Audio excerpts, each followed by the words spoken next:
네, 안녕하세요. 지난 시간에 우리 여기까지 했었죠. 자, CSS에서 리셋 파일을 설정하고 초기화 파일을 만들고 컬러를 지정하고 뭐 이렇게 했었는데요. 요 프라이머리 컬러든 뭐든 컬러를 지정할 때 컬러 피커가 뜨잖아요. 여기에서 요걸 이렇게 누르면 계속 색상 정보가 다양한 형식으로 나와요. 우리가 init이라는 파일명을 변수를 선언하는 곳으로 해서 variables라는 파일명으로 바꿔주고요. 여기가 파일이 바뀌었기 때문에 이 커먼에서는 variables로 똑같이 바꿔주셔야 되고, 그렇죠? 그럼 컴파일은 계속 되고 있을 거고, 만약에 컴파일이 꺼져 있다면 다시 컴파일 하시면 돼요. SAS W 스타일은 압축하겠다 하고 이렇게 하고 창은 닫아주시면 되고요. 자, 지난 시간에 우리가 필요한 리셋을 몇 가지 넣었었는데 이 리셋 파일에 대해서 좀 설명을 한번 드릴게요. 이거는 아마 본 예제에서만 좀 간단히 설명을 드리고 앞으로는 설명을 안 드리려고 하는데 이 리셋 파일에 대해서는 아마 알고 계실 거예요. 그런데 정확하게 처음부터 끝까지 본인이 리셋 파일을 만드신 분은 예전엔 많았거든요. 요즘에는 없는 것 같아요. 인터넷에서 다운받거나 아니면 뭐 누가 준 걸 쓴다거나 유명한 걸 쓴다거나 그것도 좋은 방법이긴 하지만 그 리셋 파일 안에 어떤 것이 어떤 특징을 가져서 리셋이 필요한지 좀 아는 게 좋은데요. 그 중에 하나가 셀렉트 태그 뭐 이런 게 있는데 그걸 좀 설명을 드리려고 해요. 자, 우리가 여기에서 영문 폰트를 지정을 해놨어요. 그거는 제가 영문으로 지금 이 사이트를 만들고 있기 때문에 그런데 만약에 한글로 되었을 때에는 한글 폰트는 어떤 걸로 나오게 될지 지정을 안 한 거예요. 그러면 산세리프라는 대표 글꼴에 따라서 우분투라는 건 영문 글꼴이기 때문에 한글을 지원하지 않아요. 그러면 한글은 모조리 특정한 글꼴이 없이 시스템에서 꾸밈이 없는 고딕체 같은 글꼴로 나타나게 되는 거예요. 그래서 한글을 지정을 해줄 건데 구글 폰트 사이트에 가셔서요. 저는 좀 귀여운 글씨로 푸어 스토리라는 글씨 요거를 캡 폰트 하나 하고요. 그 다음 다시 가서 지난번에 했던 요 폰트라는 폰트 캡 폰트 하고 여기에 가시면 두 개 내가 선택한 폰트들이 리스트가 있을 거예요. 거기에서 지난번에는 그냥 다 갖고 왔었는데 우리 이탈릭 글꼴은 폰트 스타일로 지정하면 되기 때문에 굳이 안 갖고 오셔도 되고요.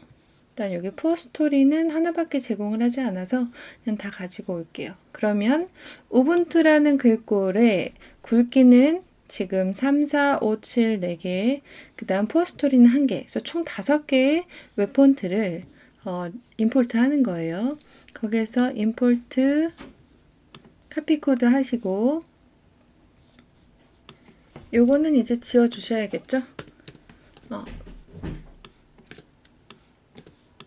만약에 여기에서 푸어 스토리라는 폰트를 앞에다 지정하시게 되면은요, 대부분의 글꼴은 영문을 지원해요. 그래서 이 한글과 영문은 모두 이 폰트로 나오게 될 거예요.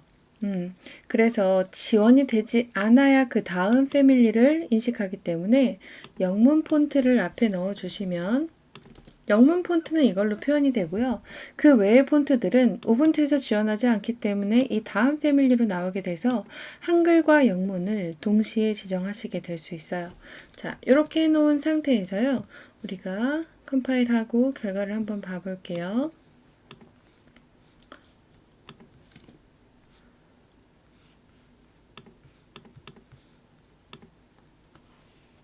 자, 한번 보시면 폰트가 좀 잘 바뀌었어요. 그쵸? 그런데 제가 지정한 한글 폰트가 안 나오고 있어서 여기다 한글을 하나 써볼게요. 그랬더니 할로윈이라고 잘 보여요. 그런데 요 셀렉트 태그와 그 다음 인풋 태그, 버튼 태그들은 글꼴이 바뀌지 않았죠. 안 바뀐 게 확인되죠. 영문도 바뀌지 않았고 한글도 바뀌지 않았어요. 그건 왜 그러냐면 기본적으로 폼 필드 요소들은요. 글자에 관련된 속성들을 대부분 상속받지 않아요.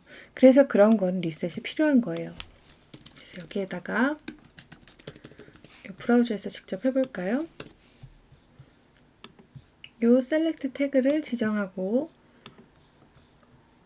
여기 엘리먼트 스타일에다가 폰트 패밀리를 인하이릿 상속받겠다. 이렇게 상속을 받겠다 하는 순간 폰트가 바뀌었죠. 그래서 여기에다가 우리가 인풋 태그, 셀렉트 태그, 뭐 텍스트 어리어 태그, 버튼 태그 등의 폰트 글꼴을 부모한테 물려받겠다라고 리셋을 해주셔야 돼요. 그래야 별도로 지정하지 않아도 내가 지정한 폰트로 나오게 돼요. 잘 나오고 있죠? 아, 이 태그는 이런 리셋이 필요하구나. 저 태그는 이런 속성이 있어서 이런 게 필요하구나. 하는 것들을 지정하는 파일이 리셋 파일이에요. 그래서 한 번쯤은 좀 하나하나 작성을 해보시는 걸 추천을 드리고요. 여기에서는 이 문서에 필요한 정도만 아마 하게 될 거예요. 그 다음 몇 가지만 더 추가를 해볼게요. 왜냐하면 제가 이 예제를 만들 때 조금 더 심플하게 하려고 파일을 많이 안 만들려고 했거든요. 그런데 그래도 좀 모듈화가 필요할 것 같아서 파일 몇 가지를 더 만들어 볼게요. extend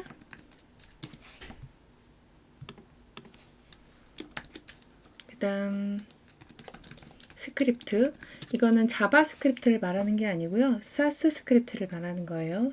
그 다음에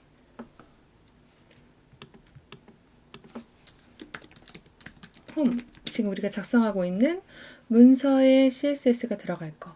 그래서 우리 사스 파일이 총 언더바 붙은 것이 5개예요. 그럼 여기에다가 먼저 변수를 불러오고요. 그 다음에 좀 순서도 중요한데요. 스크립트 파일을 불러오고 그 다음 리셋을 하고 그 뒤에 extend를 불러오고요. 마지막으로 import 홈을 해놓을게요. 자, 여기까지 일단 해놓으시고 세이브 하셨을 때 터미널 창에 이렇게 초록색으로 컴파일이 잘 됐다라고 되면 모든 연결이 잘 된 거예요. 여기까지 세팅해 놓고 그 다음 시간부터 우리 레이아웃에 대해서 한번 해볼게요.